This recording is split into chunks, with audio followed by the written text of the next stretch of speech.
So then we will start now with our meditation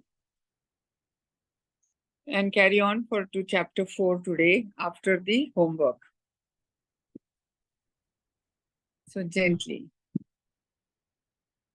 bring your mind's attention to the seat you are sitting. Head, neck and trunk straight and aligned. Foundation balanced. Hands resting gently on your thighs. Shoulders relaxed. Eyes softly closed. Withdraw your mind from all other times and places and bring it to the now and here. And start with the relaxing of your forehead, your eyes and eyeballs, your cheeks and chin, your shoulders, right up till the fingertips and back, and your entire body to the tips of your toes.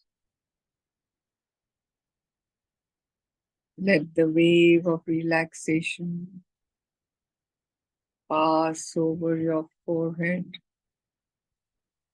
down to the toes, and back.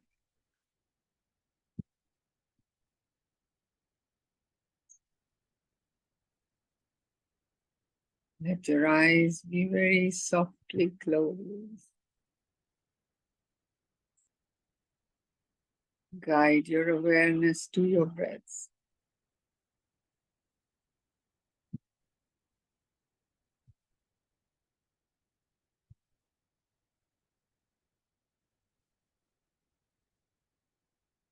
Navel to nostrils as you exhale. Nostrils to navel as you inhale.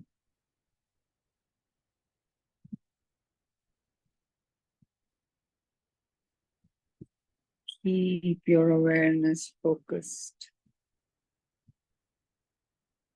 on your breath.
Take a gentle breath in, and we will chant Om together 3 times.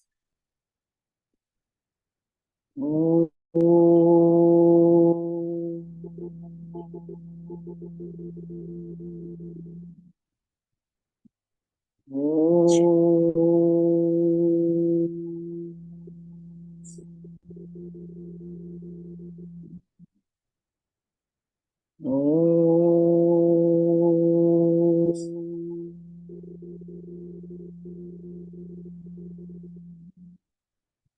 Om Sahana Vavatu Sahanau Bhunaktu Sahaviryam Karavavahai Tejasvinavadhitamastu Ma Vidvishavahai. Om Shanti Shanti Shanti. Hari Om. Namaste and welcome everyone. So today the homework was, what is your strategy for getting over the dvandvas? Now who is ready to answer? May please unmute. Don't tell me nobody is. I can give it a crack. Yes, why not?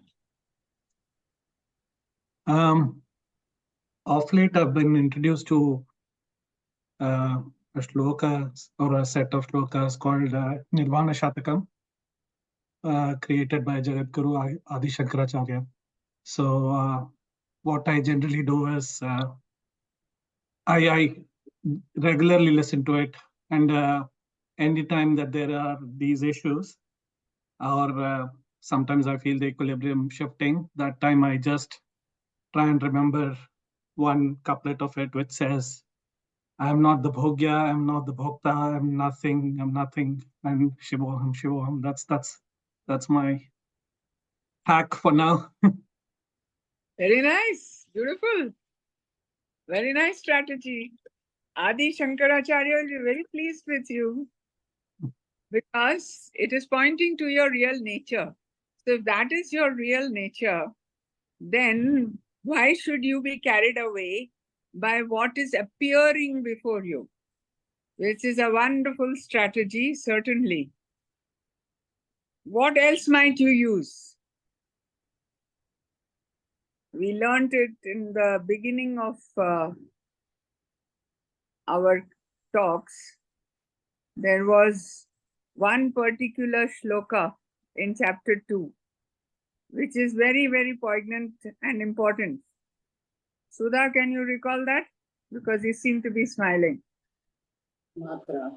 Dukeshu, Matra Spashastu Konteya, Tushikoshu Sukadukada, Agama Paino Nityas, Tantitikshasva Bharata. And Yes. Dukeshu Vignamanaha, also.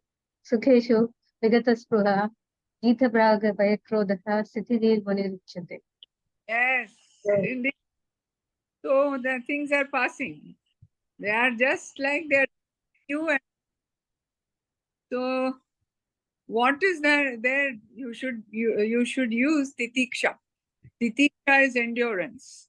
And that is the secret for getting over the dvandvas. And what else is there? There is this breath awareness. It brings to the present. If we bring our mind to the breath, Yes. then instead of jumping to, during anxious times, I think this breath awareness helps quite a lot. And of course, and observing your thoughts, that when you go to the witness mode, then also it kind of calms the mind. Yes. Very Doing good. yoga also, because success and failure, again, that goes. Yeah. But surrendering a lot. Rama, can you help? She is looking for how to join. No, sorry, Sudha, what were you saying?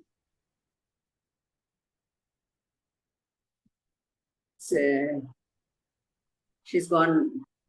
She switched off her. No, what was she saying? I interrupted her. So we have said number 1, remembering our true nature, Shivoham, Shivoham.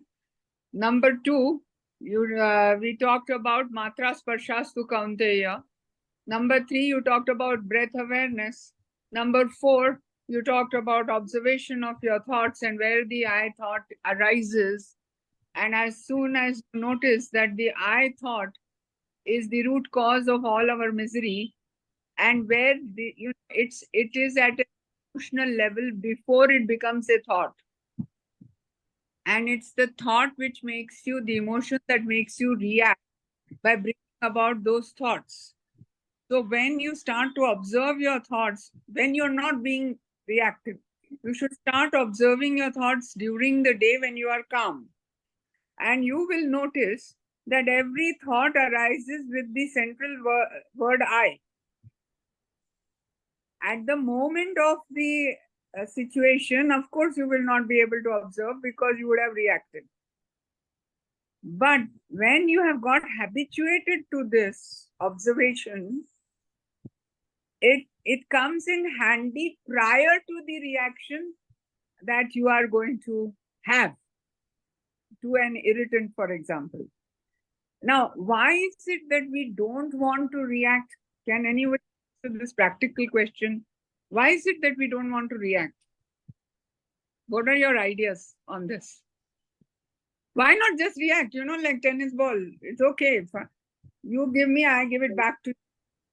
Reaction means that discriminating capacity of the intellect goes away. No, it is like it is an automated mode. Reaction is always on a preconditioned automated mode, and naturally reaction will not be always good. Which is the ध्यायतो क्रोधात् भवति सम्मोहः, सम्मोहात् स्मृतिविभ्रमः, स्मृतिभ्रंशात् बुद्धिनाशात्, बुद्धिनाशात् विनश्यति. So you, not only your discrimination, your intellect, your rationality will be destroyed. Now, is that a good idea? Obviously not. And therefore, not only that, on a deeper level, we keep on creating karma. We keep on creating karma with each other, with the situation, with our own songs, and we start deepening our grooves of raga and dvesha. That is that which is appealing and that which we want to avoid. So what happens is that it's a sure way to rebirth and reincarnation. It is paving the way. It may not be a very bad karma so that you go into a pig mode or something like that. But certainly it is, Rajneesh had this very good idea of telling, once he was asked, I think my mother only asked him, why this same question, and he said, you should think, especially when you are wronged unjustly, you should think, niptara ho gaya. What does that mean? It means that, okay, the accounts are settled. I don't know why you are doing this to me, but probably we have some accounts from the past which are now settled. So you say, niptara ho gaya. Niptara ho gaya. And don't react, because otherwise you create more accounts with that person or with that situation. So these are reasons why. And not only that, do you know, remember? Yes, okay. Yes. One more important strategy is mantra japa. That is very, very important. Very, very excellent. That's what Badri is doing. It's a mantra only that he's jumping. Chidananda Rupam Shivoham Shivoham. My japa is Tanme Manaha Shiva Sankalpamastu. Let my mind be filled with auspicious thoughts, not these negative rubbish. That what is this purpose, harming me or jealous of me or whatever. They don't even arise anymore because of this tremendous power of this mantra. So anyway, then I wanted to say that, do you remember the shloka in, I think it's chapter 3, shloka number 33, that it's the gunas that act, and even a wise man is subject to his gunas. And how sad is that? If even a wise man cannot control himself because these gunas are acting. So then what was the solution? So the next verse itself, Sri Krishna says, the only way you can get over your gunas is to get over the dislikes. That is these dvandvas, raga and dvesha. So the reason why we want to get over the dvandvas is these. If we want to progress in our spiritual life, then this is what we want to do. Get over likes and dislikes. So I really tell you, my genuine experience in all these talks and whenever we are discussing Bhagavad Gita is that I give a homework and I never know why. It gets formulated somewhere in the background of my memory bank or whatever it is, and it comes forth. And while we are answering it, it touches me somewhere such that, oh, is that why the question was asked? That means Shirin was not in the picture in the first place. Otherwise, she would have known why the question was asked. But she knew nothing about it. So today, we have actually unearthed the key or secret of Karma Yoga. That is to get over the Dvandva. When we practice karma in this manner, we will automatically get over our Dvandvas and then become Gunatit. That is the whole idea. So far, we have been studying. We first of all study. Anybody wants to say something? Shall we start? Okay. So how to study the Bhagavad Gita we studied.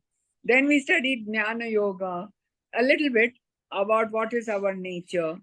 Then we have been studying Karma Yoga. Now we are coming towards the end of the 4th chapter, which will highlight some other aspects which we have been already studying.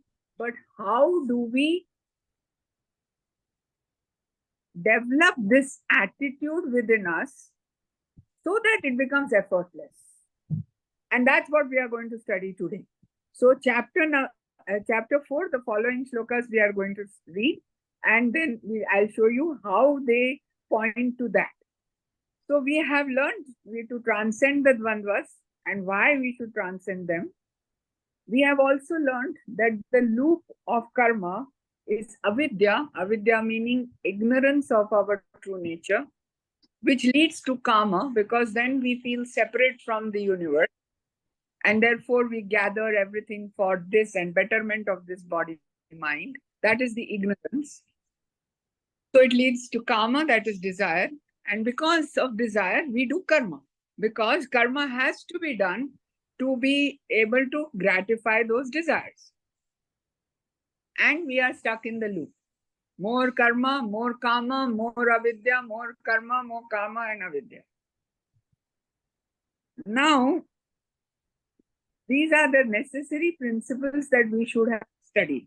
So, shloka number 34, chapter 4. If you have the book, you can open it. Tadvidhi pranipatena pariprashnena sevaya upadekshayanti te jnanam jnaninaha tattvadarshinaha. This is what Sri Krishna is telling Arjuna. What should he do? Understand the true nature of that knowledge. How? By approaching the seers of truth. If you prostrate at their feet, render them service, and question them with an open and guileless heart, those wise seers of truth will instruct you in that knowledge. Now, Sri Krishna himself was the enlightened avatar and master. And why is he telling Arjuna to approach in seer of truth and prostrate before him? I think, Sudha, you're not muted, or somebody's not muted. I'm having a shout. So, why is he instructing him? See, the reason why he is instructing him is because their relationship was that of a friend. He has not yet shown his Vishwarupa Darshan, and he may take Sri Krishna for granted. Arjuna might take Sri Krishna for granted. But when he is quoting the scriptures, basically, and telling him that these Brahmanishtha acharyas will be able to dispel any of your doubts regarding your true nature. And what should you do? How should you go So we are now studying how we can get over the dvandvas, most importantly, by the grace of the Guru. What is meant by the grace of the Guru? The grace of the Guru means that he awakens within you that spark, which is your own Guru. Your inner self is your own Guru, really. And therefore, he is telling you he can do this for you. And that inner Guru keeps on guiding you. Now, we have seen before this all the various types of yajnas that were done. There were 12 types of yajnas. Sudha, you can put that list on the Karma Yoga group, Karma Yoga Talks group. And the seeker or the Jnana Yajna is considered to be the highest.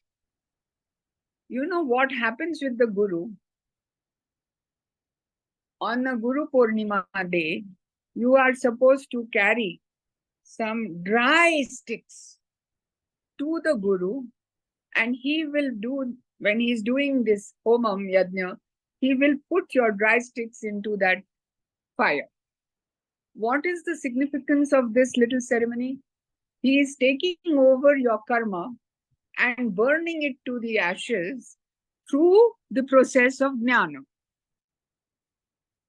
And that jnana he has awakened in your own inner being. So therefore, this, if they are wet twigs, will they burn? And they will create so much smoke. And they will sometimes even put off the fire. So these twigs, how are they to be dried? These twigs of our karma and our psyche and our samskaras and our vasanas and all of that, with karma yoga. The only way you can dry those sticks is through karma yoga. And that is why it's so important that we practice karma yoga. And then this will become it will give you what is known in Vedanta as the adhikaritvam for knowledge. That is, you can qualify to get that knowledge. Now, what Eknath says is that spiritual awareness is not taught, it is caught. Now, this is to say that, sometimes I have seen very big panditas, means with so much book knowledge. That's why I'm very afraid when I keep on studying. I tell myself, Shirin, be careful. You will think you know, and you will not be. It's very, very, very big danger on the path of jnana. And these panditas, they go to the gurus thinking, oh God, I know everything, which they do. Theoretically, they do. And then what happens? The guru cannot put anything in a full vessel, right? And they come away as untouched as they went. But if you are simple, if you are knowing that you are ignorant, it is very easy for the guru to kindle your heart. That is why pranipateno, he says, prostrate with humility. Sri Krishna is telling Arjuna that you prostrate with humility and ask questions without any guile and respectfully. Then alone will that's why he's saying that by a process of osmosis, that means knowledge from a more concentrated solution through a semi-permeable membrane goes to the less concentrated solution that we know. That is the process of osmosis. So, when the guru has got all this experiential knowledge, and you have put a membrane that is not permeable at all, fully covered yourself tightly, how can anything get in? Because you think you know everything. What is the Guru going to tell me? After all, I know I am not this body and this mind. I know it. But am I living that truth? So go with humility. So that is why Eknath says you have to catch that spiritual awareness, and you can if you are humble and if you are open. Your mind is open. Now, to talk from experience, because I've been very fortunate to have met these great gurus, I must say that my heart was always open. Because I actually feel a physical sensation in my heart, which is like an expansion in the presence of these gurus. And I know I can make out who is a true guru and who is a pseudo guru. That also I can tell. So this is from experience. And the love and the compassion that they have for you is quite totally different from the mundane person who may be very good also, is meeting you. This is some other level of love, is what you can make out. So let's go to shloka number 36. And that is, suppose I have done a great sin and I wonder, there's no redemption for people like me. So what does Sri Krishna say? Api chedasi papebhyah sarvebhyah papakruttamaha sarvajnana plavenaiva rujinam santarishyasi. Even if you were the most sinful of all sinners, this knowledge alone would carry you like a raft across all your sins. So Shankara has said that wisdom is the consumer of all sins and actions. Why? Because once this wisdom, first you have to make the right resolve.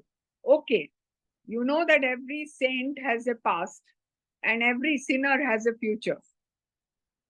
And we should not be bogged down by the past karmas that we have performed. By that, what do I mean? The first step is to make the right resolve. What is the right resolve? That now I will not settle for anything less than the truth of who I am. And what does that knowledge do? It destroys the veil of illusion. What is the veil of illusion? That I am a separate entity from the entire universe. Because of separation, we suffer innumerable miseries. Once we know that we are nothing but Brahman, that ego which has separated us from the rest of the world, to whom does the karma apply? Does it apply to Brahman? Can it apply to Brahman? Yes or no? No.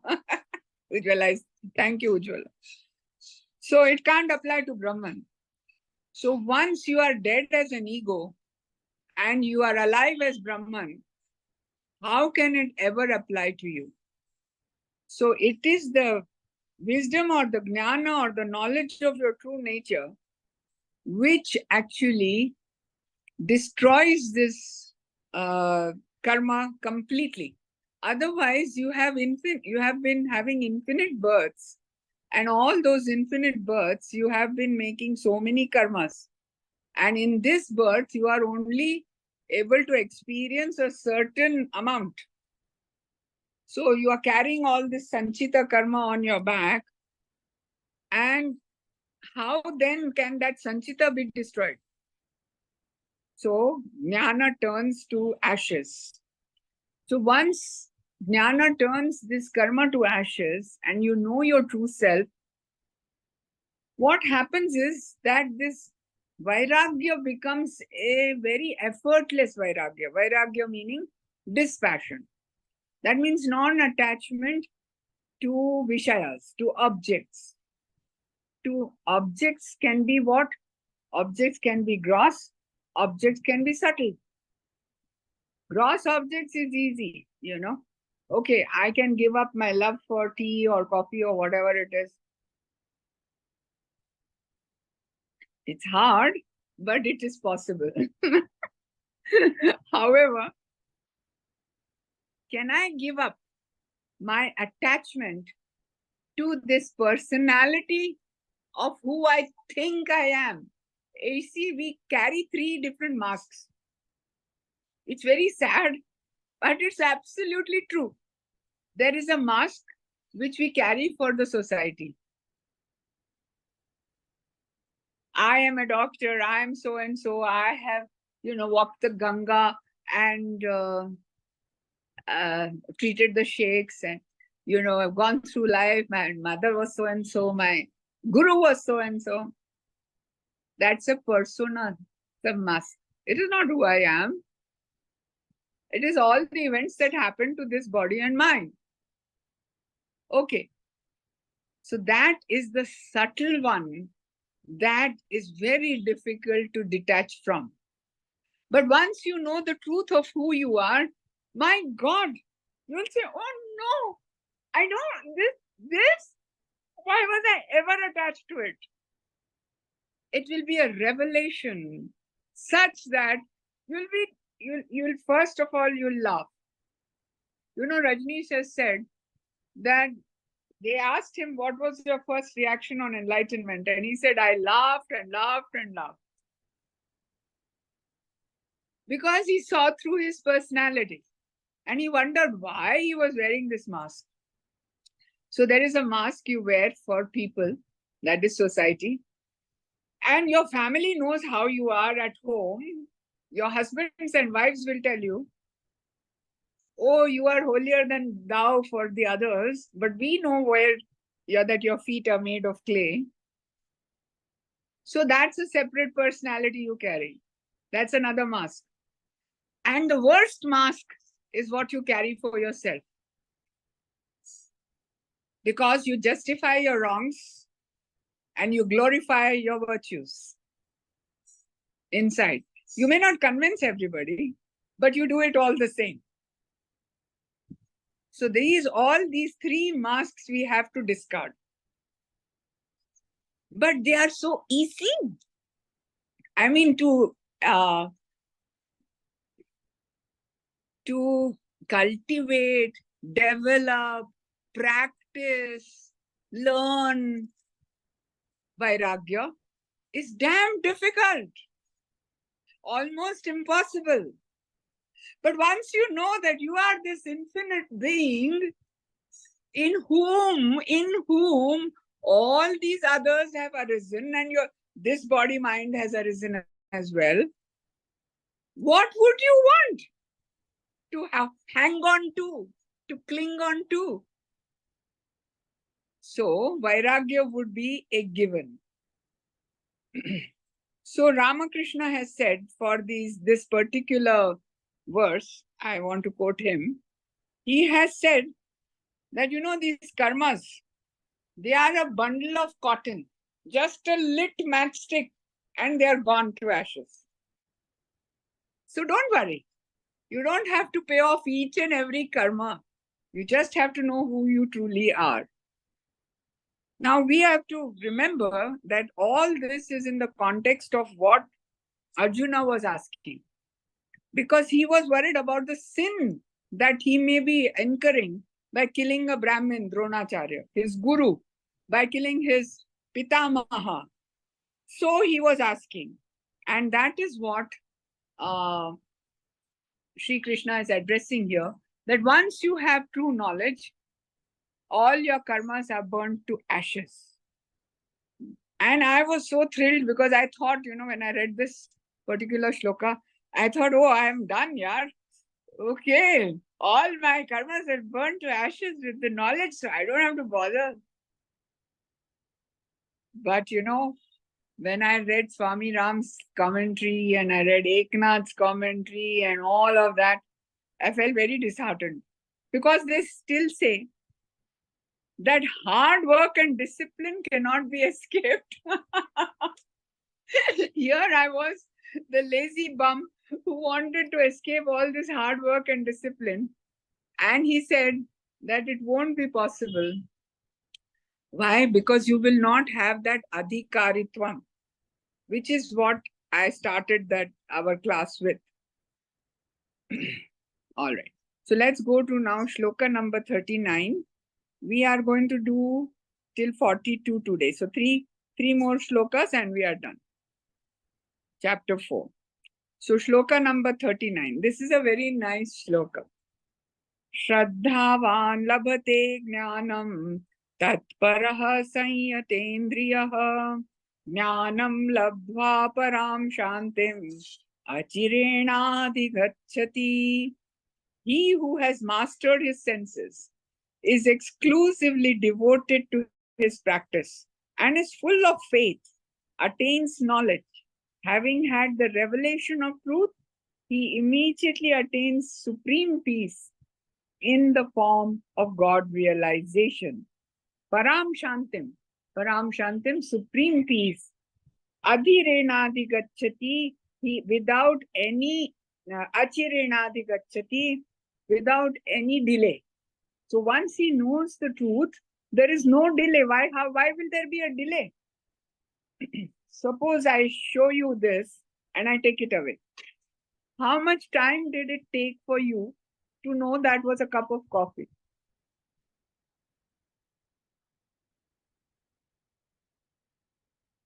Was it not instantaneous?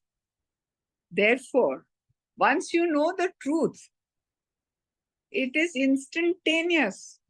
What is instantaneous? This param shantim. You are in the state of peace that passeth all understanding. And but how do you get there? Shraddhavan. Here the emphasis is on this word Shraddhavan. The one who has faith. What kind of faith? Blind faith? No.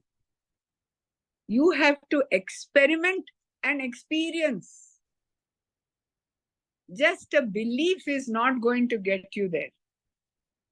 You see, when you believe, it has to be based on a firm conviction.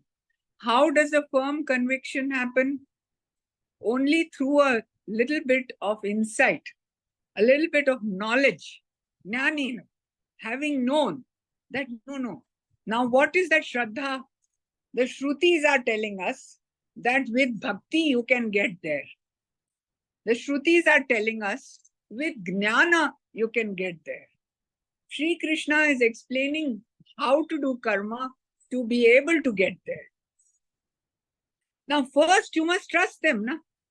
You must trust that what the Shrutis are telling me are right, is right. Unless you're convinced, you will keep forward and backward. You take one step forward and two steps backward. Because you're not convinced that what they are saying is the truth. Because you're believing that no, I must be just this body, or I can see everything, these senses are giving me these impressions. Maybe you are one of those, hardcore materialists or the Charvak theorists. You know what the Charvak theory is? What does it say? What is the principle? Rinam krutva grutam pibet. So even if you go into debt, you should drink ghee. This is an ancient Indian philosophy which did not take root for a long time and was quite mercilessly destroyed. Even their scriptures have been destroyed. But somebody has preserved some things about them. Meaning that there is no such thing as anything supernatural. There is no such thing as Atma. What you are experiencing as consciousness is an epiphenomenon of your brain. And that is all there is. So if that sort of person you are, then you will be riddled with doubt and you will not walk on this path.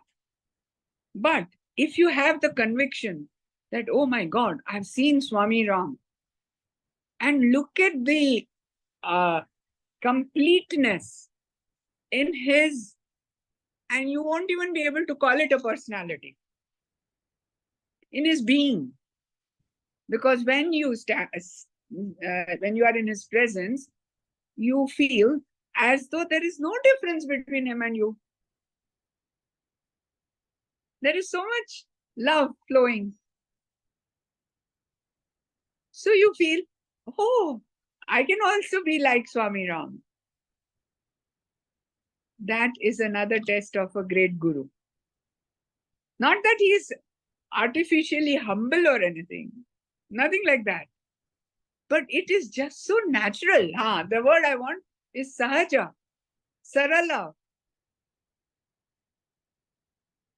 And therefore, when you see them and when you have read in the books, you must have this shraddha and conviction that it is possible. It is possible for me to get there. See, when I went to Ramanashram, their physical presence is also not required. I don't know how many of you have visited Ramanashram. But where he used to sit, and you're allowed to sit there in meditation, I felt such a powerful pull. And you know what? I wanted to do the parikrama of the Arunachal, and we wanted to get back and all of that. And you know what a fool I am? I told him, not now, Ramana.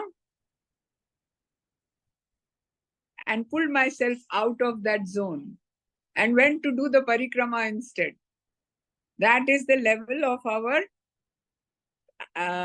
ripening or maturity, which is obviously absent. But that is what it is. And when that happens, your conviction is automatic that yes, there is something other than just what meets the eye. So Shankara has said, a man full of faith obtains wisdom, but he may be slow. Whence it is enjoined that he should ever intently be devoted to the means of obtaining wisdom, such as constant attendance on the teachers. You know, one of his disciples was very dumb, something like me maybe. But he used to serve the Guru like anything. In every moment, whenever, whatever Shankaracharya is doing, I forget the name of that disciple. And he was washing Shankaracharya's clothes, and Shankaracharya would not start the class, and the other students were getting so impatient because they said, this fellow is a fool anyway. He won't be able to understand anything. So why is Shankaracharya wasting time? And when Shankaracharya asked, where is this boy? They said, oh, he is by the river washing clothes. Let us start the class. And this boy was lamenting that I'll never be able to understand. My buddhi is so bad. And he was praying to Shankaracharya. And of course, Shankaracharya saw it with his inner eye. And suddenly he dropped his clothes and walked into the assembly singing a fantastic stotram on who he truly is. And the other students were shocked beyond reason that how could he compose this poem, this stotram. I wish I remembered the name. So he is telling us here that by the pure attendance, only on the Guru also, such a man can come to knowledge. Now we go to shloka number 40. What happens to the opposite type of person? Ajñascha ashraddhanascha ajñascha ashraddhanascha samshayatma vinashyati nayam lokosti na paro na sukham samshayatmanah. So he who lacks discrimination is devoid of faith and is at the same time possessed of doubt is lost to the spiritual path. For the doubting soul, there is neither this world nor the world beyond, nor even happiness. You have seen, actually, unfortunately, I know of one person who died of cancer of pancreas at the age of 40. And she also told me, it is related to me, towards the end, when she was diagnosed, she told me, Atya, this is due to my attitude. I said, and what was your attitude? She said, I used to doubt everything. What does that mean? Every time, her husband, my nephew, very bright pilot. And then whenever he came home, he would say, look, Manji, I brought 2 tickets to Paris today. She would say, oh my God, will we be able to go? Can we, what shall I pack? How shall I pack? Are you sure? She used to be so full of negativity. There was no joy in any aspect of her present life. So this is what this verse is telling us. Ajnascha means a person who has no discrimination. Ashraddhan, he is also without faith that, oh, this is for fun we are going. So what Sri Krishna says, that even a wrong action is better than no action. Because these people can't take action. They are so doubtful, they go forward, backward, they keep on weighing the pros and cons, and they are totally indecisive. Because they have no confidence or no faith in what is going to, that it's going to work out. With the result that it is better that you take a wrong decision and do the work than not to do. This is what Sri Krishna has said. So to make our buddhi strong, we need to train it by taking small resolves so that we build a clear and courageous buddhi which can take charge. In the Kathopanishad, the buddhi has been likened to the charioteer of the chariot. What is the chariot? There are horses. There are 5 horses. And these are the 5 senses. And the reins of those horses is the mind. And the charioteer who is wielding the reins is buddhi, your intelligence. And who is the passenger? You. So you go wherever the buddhi takes you. Today I'm in a mood to tell you stories, but I've still got to, but I'll tell you this. It's really fun. So Mullah Nasiruddin, in Turkey, he was a wise man of Turkey. Jalaluddin, you might have heard of him. So he was found to be sitting on a donkey, facing the back of the donkey, and the donkey was running here and there. And the people were asking him, Are Mullaji, where are you going? He said, ask the donkey. So that's what we are doing. We let the mind take us anywhere, here and there and everywhere. And our buddhi has gone, ghas charne gayi hai, it's gone to eat grass, literally. So if your buddhi has to be trained, what should you do? Take chota resolves. And that will help you strengthen your sankalpa shakti, and then you will go in the right direction. You see, it's the mind that makes you full of doubt, because all it can do is to bring the data from the senses to the buddhi. And that data is full of contradictory information. And it is the job of the buddhi. The antakaran, is made of 4 parts. You know that. And I don't know whether I've told you or whether you must have heard it. So man, buddhi, ahankar and chit. So manas is that which is collecting the data. Buddhi is that which is making the decision. Chitta is which is storing. That is the memory bank. And ahankar is the one who says, I did it. I am the one who does everything. And therefore he goes on suffering.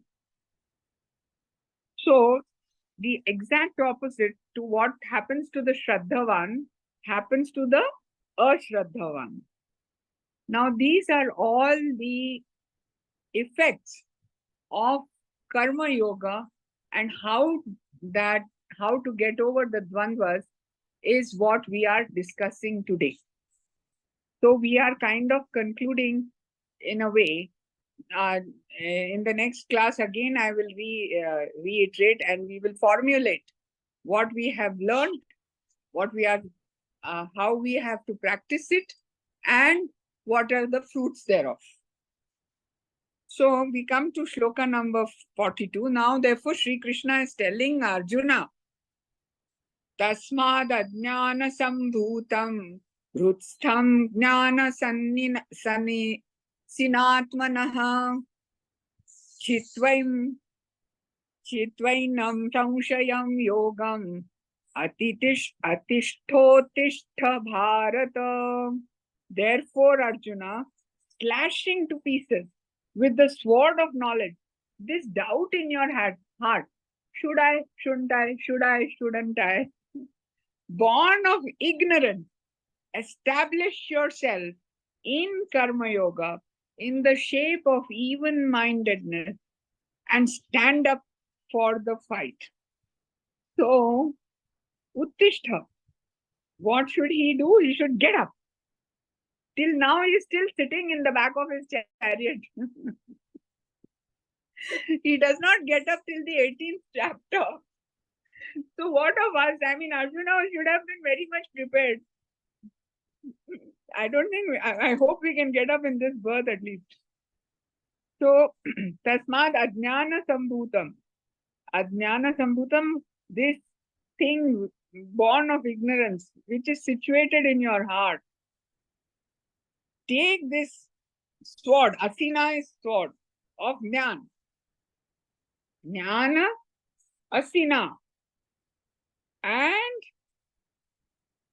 And just cut this chitva, cut this ajnana, and yogam tishtha, after having been established in yoga. Now this yoga here means karma yoga, because that's what he has been teaching you all these two verses. Now Swami Ram, what does he say? Explains that it is manas that doubts, which I have already explained to you. And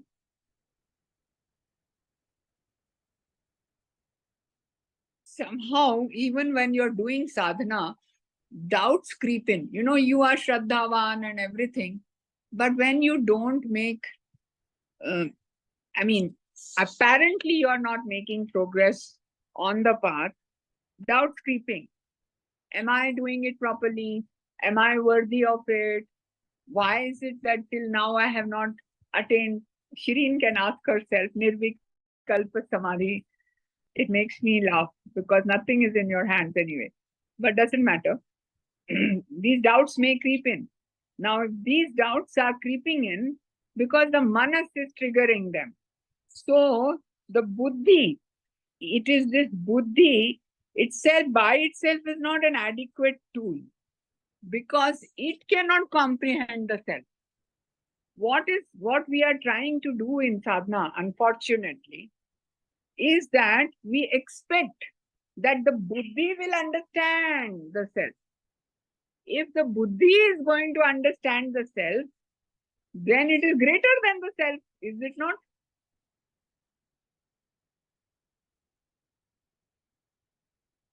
Mull over this point for a while.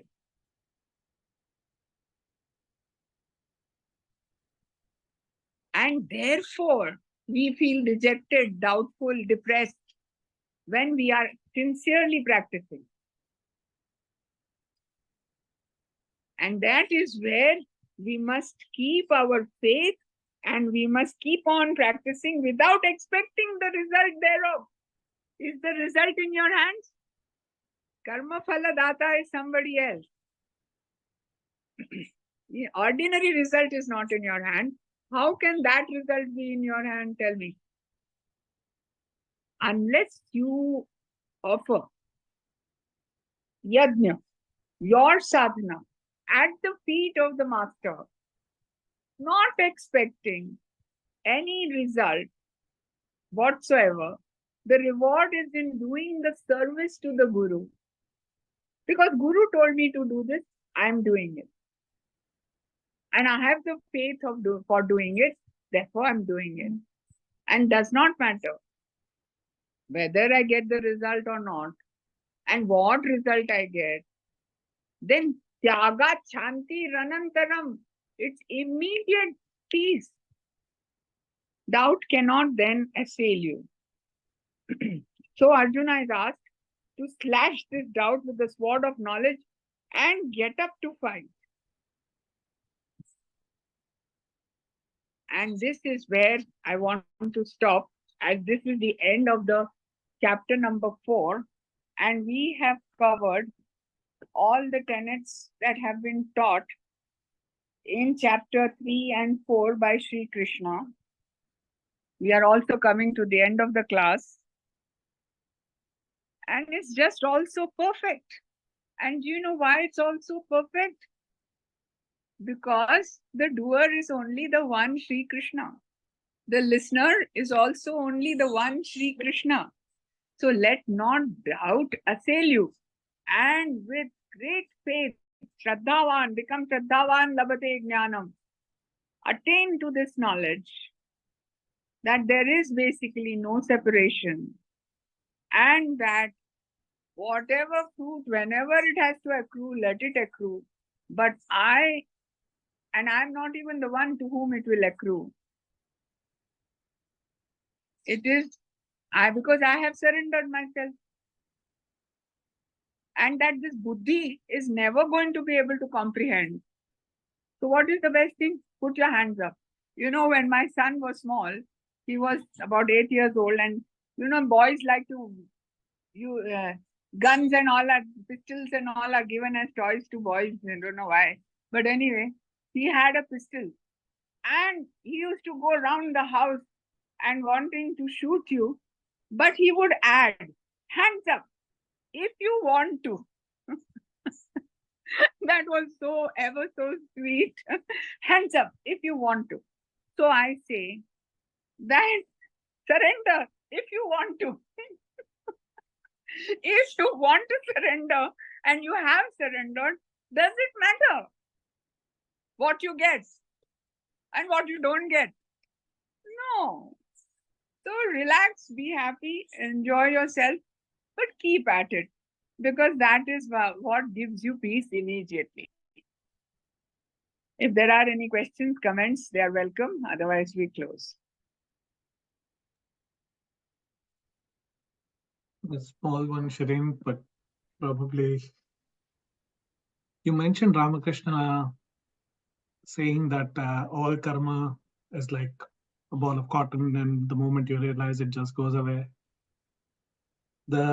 Probably the Buddhi side of me is questioning as to why did Ramakrishna towards the end of his physical life suffer so much, died of throat cancer, wherein although he himself said he was in complete bliss, but why did he suffer so much? As in, throat cancer is supposed to be the worst one, where you can't even swallow your saliva and whatnot.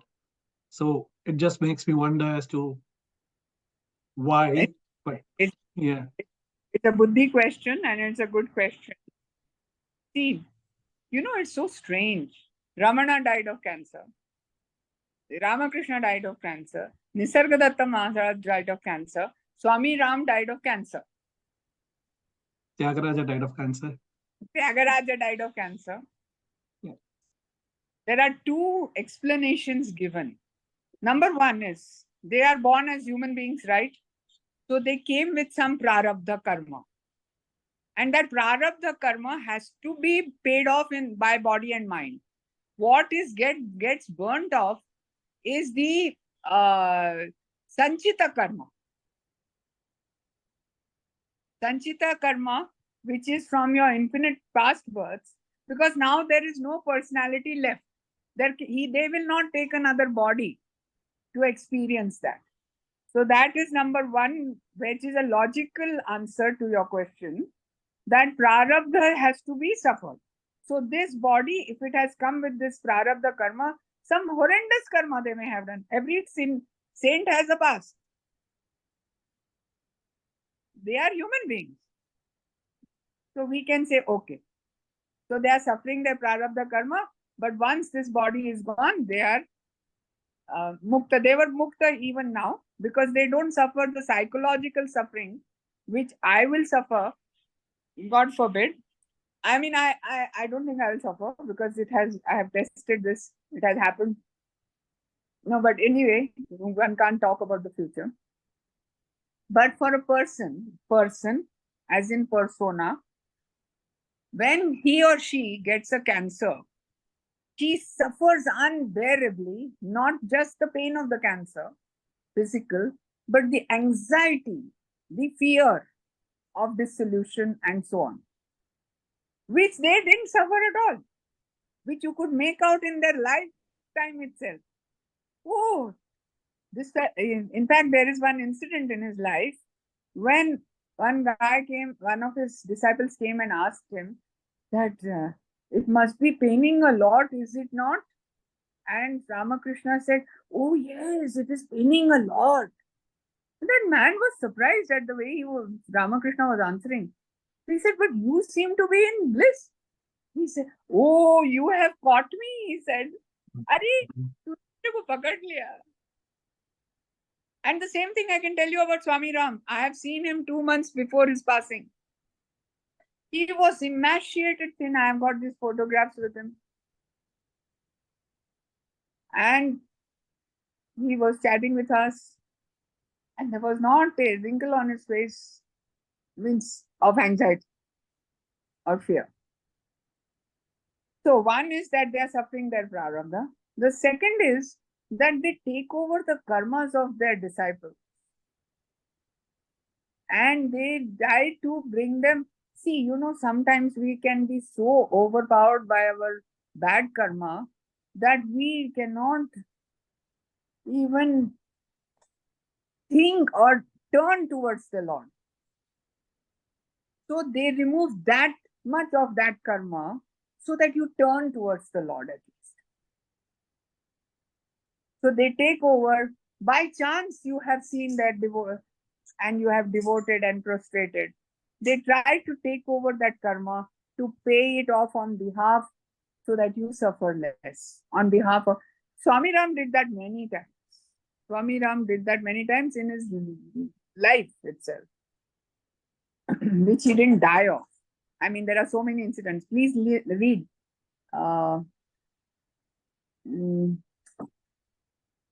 Walking with the Himalayan Masters by one of his O'Brien, Justin O'Brien, the book by Justin O'Brien. Okay, Walking with the Himalayan Masters. And you will appreciate what he used to do for his disciples. So I hope I've answered your question. Thank you. Thank you. All right. Om Asato Ma Sadgamaya Tamaso Ma Jyotirgamaya Mrityorma Amritam Gamaya. Om Shanti Shanti Shanti Tanme Manaha Shiva Sankalpamastu. Tanme Manaha Shiva Sankalpamastu. Tanme Manaha Shiva Sankalpamastu. Hari Om Tat Sat. Namaste and thank you. Thank you very much. Thank you. Namaste.